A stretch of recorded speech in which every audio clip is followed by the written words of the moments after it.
We could have, no, strike that.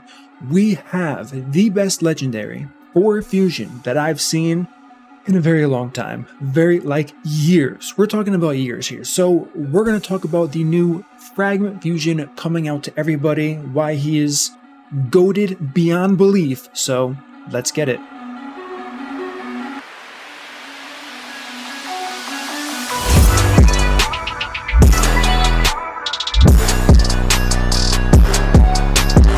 What up, team? It is MurderInc. We're on the test server. We are talking about Pythion, the fusion coming to all of us. You gotta get him. You gotta get him.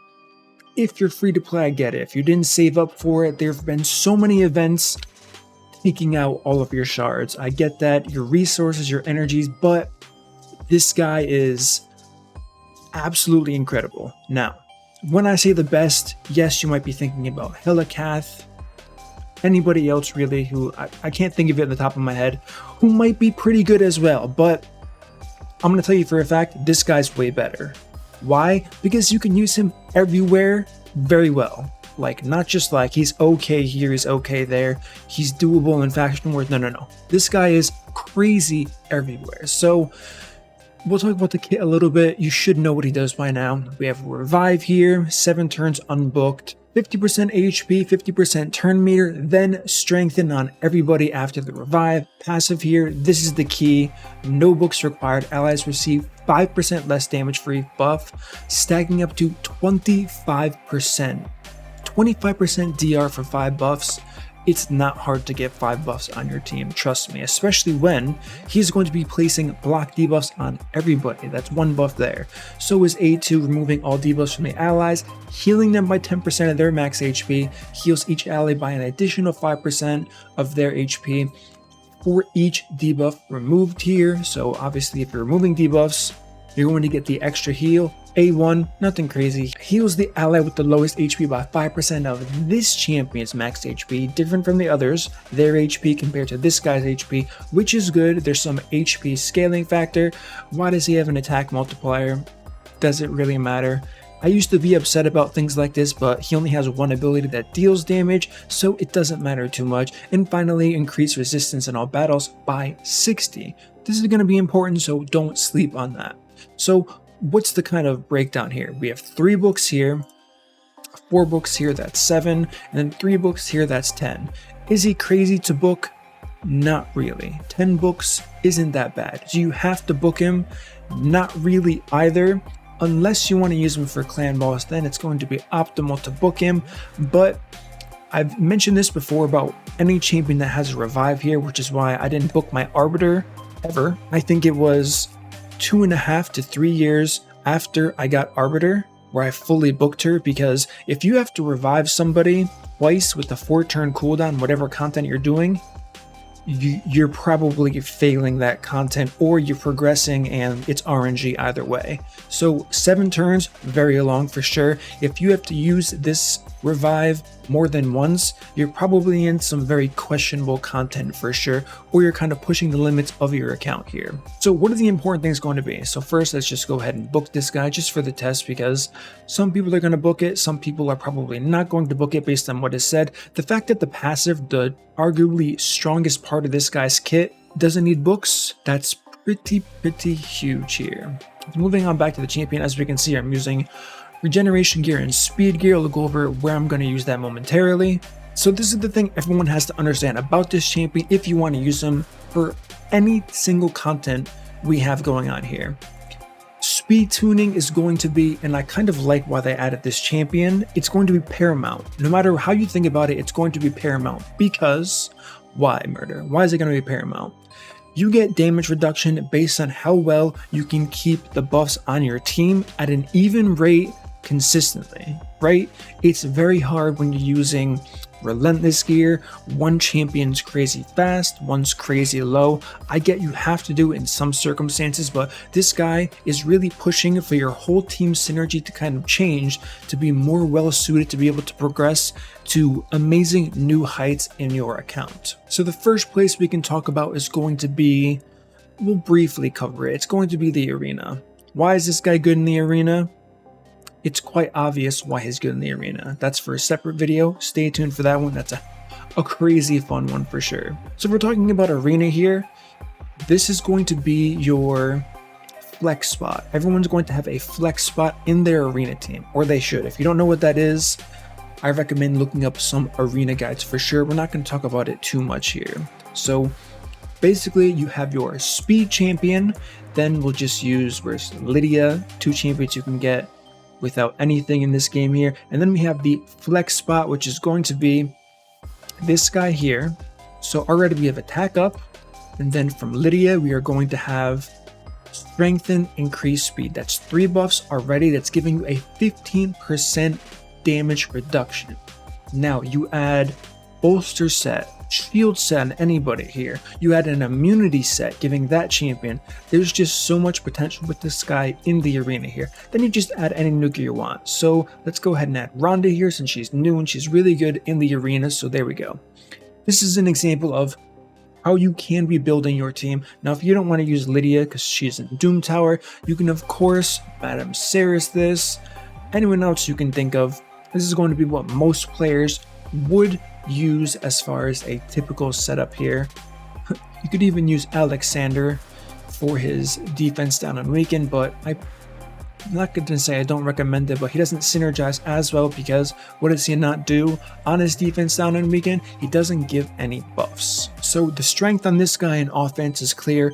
Defense is all about making your team as tanky as possible. You can't do that without defense up. Someone like a Seeker in a go second team, Seeker is going to proc an AoE defense up because you're going to get crit, of course, by going second here. So on top of getting defense up, you're adding a 5% DR across the board just from this champion. So another really strong way for the arena. The arena is a really quick one. Didn't want to get into it too much, but Tag Arena, same thing. Throw him into any team and he's going to make the survivability skyrocket. Faction Wars, again, self-explanatory. We can talk about that more for dungeons. Now, Dragon is kind of a boring dungeon in the sense where there are 1,000 champions. Are there even 1,000 in the game? No, there's not. There are hundreds of champions that can farm Dragon. There are not hundreds that can do the Spider's Den. There are even fewer that can do the Fire Knight's Castle. And the other ones are kind of easy as well. So moving on to the Sand Devil's Necropolis, this is probably the best place to give an example of how good this guy's going to be. Oh yeah, this is the theme I'm using for sure. So if you're going to take a lot of damage, what better place than a guy that ignores defense, ignores shields, ignores all of that good stuff. Now what you can do is you can take a team, I mean not necessarily this team because I'm one-shotting with that team. Let's go to, I don't think I can one-shot stage 11 here. So let's just take this team for example. We are going to swap out Gerptuck for the new champion. I mean, he's going to be weak, so he's probably going to die here. Yeah, let's not do green affinity. Let's go ahead, move to stage 12. We go Mr. Gerp. Let's go ahead and slot this new fragment of fusion in here and bam. Let's just let her rip. 1 times speed, so how many buffs can we get? Okay, so we got 4 buffs on everybody, 5 buffs on everybody. So now the DR is hit, right? Look at that. I mean, it may not look impressive, right? It may not look impressive. Murder, your champions are probably crazy geared. You're doing a low level of this content, but it's more about the principle of how easy it is to make these things happen to receive 25% reduced damage. Because as we can see from here, ignores shield, block damage, and 100% of the target's defense. That's making it so he's hitting your team crazy, crazy hard. Now, out of curiosity, because you're right, I am overgeared for this, let's see just how high we can go. And let's see what kind of difference this does make down the line here. So I'm using a champion that doesn't have a lot of gear, so 23 is going to be tough with just this guy. Granted, we're not going to go first, so I can't even test that out properly. I'm going to have to slide into something where he's not going to get crit for sure. Alright, we'll start with 16. 16 is fair. So let's see how we do against stage 16. We can put this on auto. We got the buffs up. There are 5. Okay, so my glass cannon being Little Miss Annie and my Ghostborn that's missing gear because we saw the pop-up there didn't die from this. Regardless of my gear, the fact that we're doing this on, what stage did we say this was? Stage 16. And we're not getting one shot because of a 25% damage reduction. It's kind of crazy. It really is kind of crazy. So I would assume if I go from 16 to 20, well, let's see, when are we going to get outsped? We'll try 18 here. 18 for sure, I'm going to die. So let's add another buff. What champions can I think of off the top of my head that provide another Arbiter? Is Arbiter, let's take a look at her stats really quickly here. Okay, decent stats for sure. So if this team's tanky enough, only Little Miss Annie dies. I'm not sure why I kept her as the leader, but it is what it is. Okay, 3 buffs here. 4, 5. Let's see. Oh, we got the sleep in. That's kind of unfortunate. Are we gonna speed through our buffs? Okay, so I'm kind of just dead now. We sped through all of our buffs here. It's just GG. Yeah. I mean, now we can compare though. See, this is the good news about this. Now we can compare what it's going to be like if we have the buffs compared to not having the buffs. So let's go ahead, edit team here. Arbiter, sorry, things just did not work out. We need to get an increased attack from a champion that I know is going to survive here. And that champion can be this guy. Why can it be this guy? Because it ignores block damage, right? Right, it ignores block damage, so that's not going to be an issue here. It's just going to be another buff added. So that's 3, 4, 5. Okay, so our 3 non-glass cannons, once again, lived. Look at the difference. Lydia survived before, but the others did not. So this is kind of what I'm talking about. The difference between having and not having these buffs, they're kind of crazy. And back to my other point, as we kind of just saw there, this guy's going to have great synergy with champions that extend the duration of buffs, keeping them up as often as possible on this. Now there's no way I don't die here, even with all 5 buffs. I'm pretty sure it's going to be the one shot. Okay, we have sleep. We have a little bit of heal going on here. The sleep was put on cooldown, so we're not going to be able to test it there, but that's probably a really way to showcase this. I'm sure everyone else showcasing this champion is going to come straight to the Sand Devil and do exactly what I just showed you there, because there's no better way to show the before and after of 5 buffs compared to, I mean, Lydia did have, I believe, 1 or 2 buffs on the one she survived in, where I overlapped cooldowns there, but Pythion is crazy strong as far as a damage reduction for your team. Progression, you're gonna breeze through things. When you're dying to things, I remember what it was like progressing through Dragon, progressing through Fire Knight. You were just dying to the waves, right? The mobs hit crazy hard early on. I get that. That's the first thing I thought of when I saw this champion. It's just gonna make it so much easier. The next thing to talk about, and one of the kind of focal points here, is going to be Hydra. A little bit Demon Lord, but mostly Hydra. Is this going to work in the Hydra? Yes. What do you have to consider when using this in the Hydra? So unfortunately, I can't test this as good as I want to because I need Duchess to prevent myself from getting perma-feared. It is what it is. But this is going to be a really good example because I geared them improperly to show you guys an important point here. Right there, getting your buff stolen. With this champion, it's going to be very important to build as much accuracy and resistance, of course, as possible here. Yes, you can do what I'm doing with the Yugo here, placing block buffs on the enemies, so if it does get stolen by the Head of Mischief, you're fine.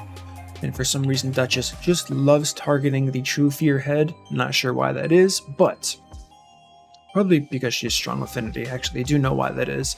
But as I just mentioned, resistance is going to be key. So what's the Fusion's aura? Who remembers? resistance. So you're already in a better spot here, using him as an aura here, giving you a bump of, I believe it was 60 resistance across the board here. Is this team going to be more difficult to build?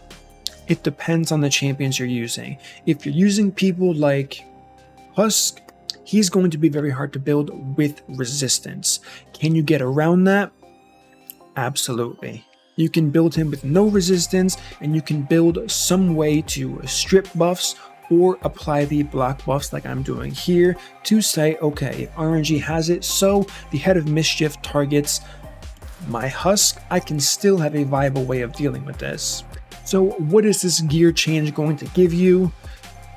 Pretty much what we see here. Granted, as I said before, it's not the best showcase with this team because we have the Fearhead. I guess I could have swapped in Inquisitor Shmail here. That might have been the better option here, but as we can see, I'm just taking no damage. We are on Nightmare difficulty, so everything here hits very hard, as we're going to see from when the head on the right, the Head of Wrath, procs his damaging skill. This usually gets this team, since I run this every single week, to about 10% health. 15% health. No one's even close to that with this new fusion in the team, which is crazy. What does this do for me personally? This is going to be the first, I should probably preface this, this is the first time I'm going to go for a fusion in like a year. I skipped the Rat, didn't need him, didn't care about him. Skipped Telecath, Clan Boss is irrelevant to me. He was okay for Hydra, but nothing crazy. This guy, Arena Powerhouse, Hydra Powerhouse, he's already going to make my runs more consistent in Hydra, so that's a direct benefit to my account, which I haven't seen in a fusion in forever, right? So I'm going to be going after this guy for sure here. Granted, I'm going to have to reshuffle around my team a little bit based on the champions I'm using. Anytime the, what is this, Head of Torment? Yeah, anytime the Head of Torment isn't the main head, I don't have to bring Duchess, because you know who's going to be better than Duchess?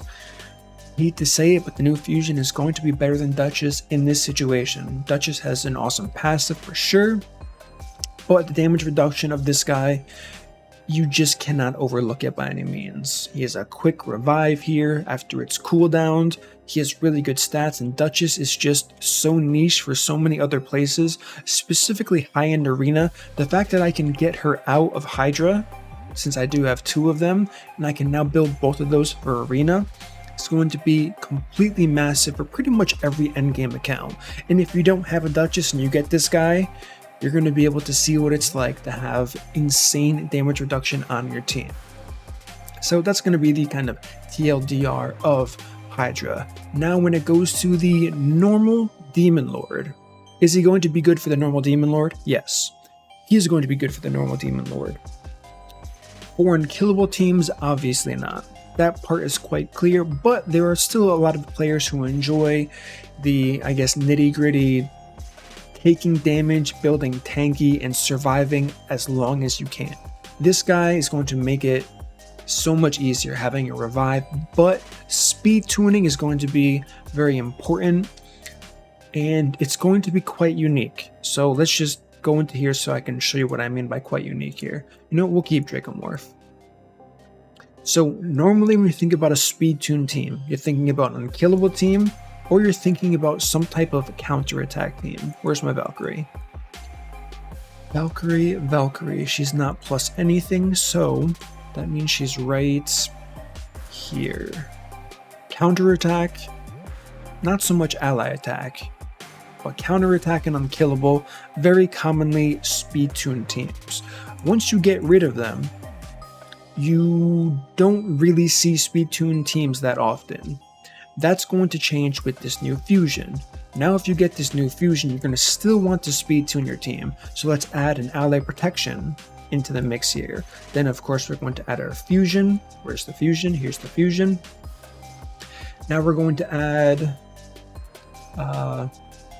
Krisk would be even better, ally protect, but he has increased speed, so it's going to be harder to speed tune, so I just completely messed that up. It is what it is. Someone who clears buffs like Mithrala, that would also be very strong. Speed tuning it so she can clear the stun.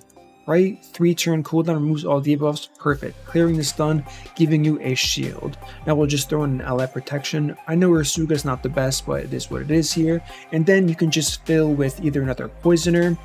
Actually, we don't have attack down, so what are we going to add? Attack down. And who's the go-to for attack down nowadays, because we're also missing defense up? Our friend, the blue affinity champion. Oh, this guy's definitely +4. There's no way he's not. Yeah, Alton. So, a team like this is going to be more common with this new fusion if you're either early game, don't have a counterattack, and don't have a unkillable team, but you're going to have to speed tune it. What do I mean by speed tune it? For Ultra Nightmare, it's going to be like 191 to 201 speed. For Nightmare, 81 speed to 192 speed. For Brutal, 171 to 182, and you can kind of just keep going down from there. Don't quote me on that, you can definitely look it up at Deadwood Jedi, but figure out the speed of going first. Ideally you would go first, it's always easier to do that. Then let the clan boss go first, just for speed tuning. Yes, you can get away with lower speeds the other way, but as far as coordinating cooldowns, it's just easier to have your team go first, so you can make sure everything is working absolutely perfectly. So another place is viable right here. And the last place we can talk about is kind of like an extension of dungeons. It's just going to be, what's a harder version than a dungeon? Doom Tower. Except for it's waves only. So going to stage 19, people are getting one shot left and right, or they're getting CC'd to death, as we can see here. Double Gurgo, you're getting frozen, you're getting clapped by the other mobs. It is what it is. With this new champion, anything's possible. And this is where you have the most freedom as far as speed tuning. Speed tuning is still important, but since you're going from round to round to round, resetting the turn meter of your champions because they don't spill over from rounds, it's easy to have one set of speed relatively close to each other, since you're probably not going to be getting 4 or 5 turns per round unless you're like very entry level to the Doom Tower. And this is kind of like a plug and play champion. If you already have a team with buffs on it, throw this guy in there. Now I understand Seer is very strong. However, there are some rounds where, as we know, if you have Seer and you don't have a reset champion, your team is very vulnerable after Seer goes in like round 2. She's on cooldown, she doesn't have time to nuke again, so the enemy's going to get some turns. What does the new Fragment Fusion do? Stacks up buffs. While your buffs are being stacked, you're taking less damage, you're waiting for Seer to get her Karma Burn up again, and then bam, one shot, game, set, match. So seeing a lot of teams like this, and they've been struggling saying, Murder, what do? I don't have a reset champion. Renegade can work, but then I struggle keeping Renegade alive. This guy is going to be the answer to all of your problems for that situation. So that's kind of the rundown. That's pretty much the breakdown. Campaign. Listen, if you're in campaign still and you wail out to get this champion because you're that early into the game, you're golden. This guy plus any starter you want, you're gonna restart everything because he's just that good. It is what it is. So give me your thoughts. What do you think about this champion? I think it's a good way to start off the new year for sure, as far as what they're adding to the game here, because we've had some pretty suspect events as of late. I'm sure you guys know what I'm talking about with that 4th anniversary in Elaine by her. Anyways, that's going to conclude this video. Give me your thoughts and feedback about this champion in the comment section. As always, if you enjoyed this content, smash that like button, subscribe, turn on the notification bell, and I will see you all in my next upload.